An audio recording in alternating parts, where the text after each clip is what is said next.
John Brown's raid started because John Brown, a militant abolitionist, had growing anti-slavery sentiments.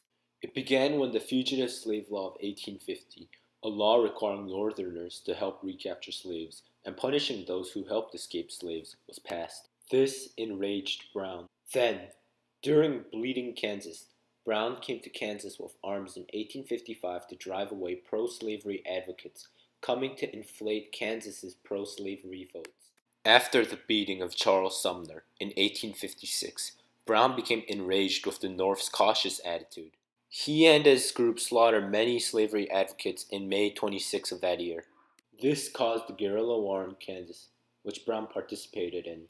Brown was a fervent abolitionist. He empathized with blacks and was closer to them than with whites. He assisted escaping slaves in the Underground Railroad and denounced racism.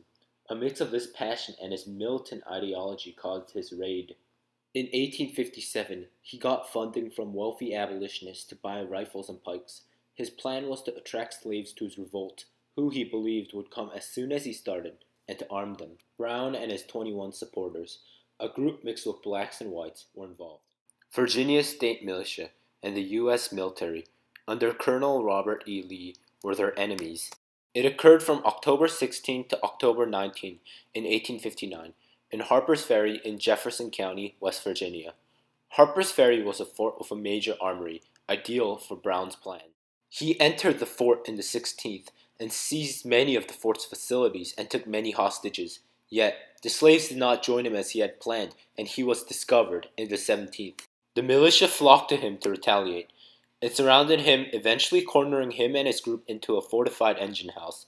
He failed in his escape and surrender attempts. By the 18th, thousands of troops came, and reinforcements, under Robert E. Lee, have arrived. They overwhelmed the Brown in the 19th, and most of Brown's men were either killed or captured. Brown and his men were given the death penalty afterwards.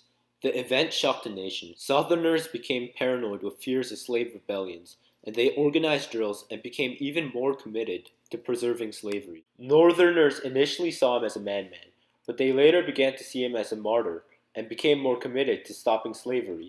The intensifying commitment intensified sectional conflicts and split the Democratic Party.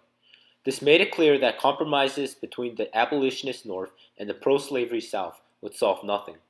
The event was significant because it proved that violence was inevitable and it was the only solution to the conflict, and because it led to the Civil War. It led to the Civil War because it split the Democratic Party.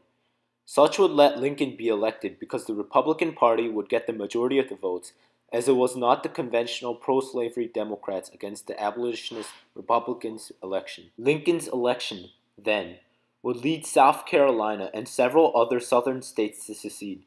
Such would lead to the bloodiest war in U.S. history.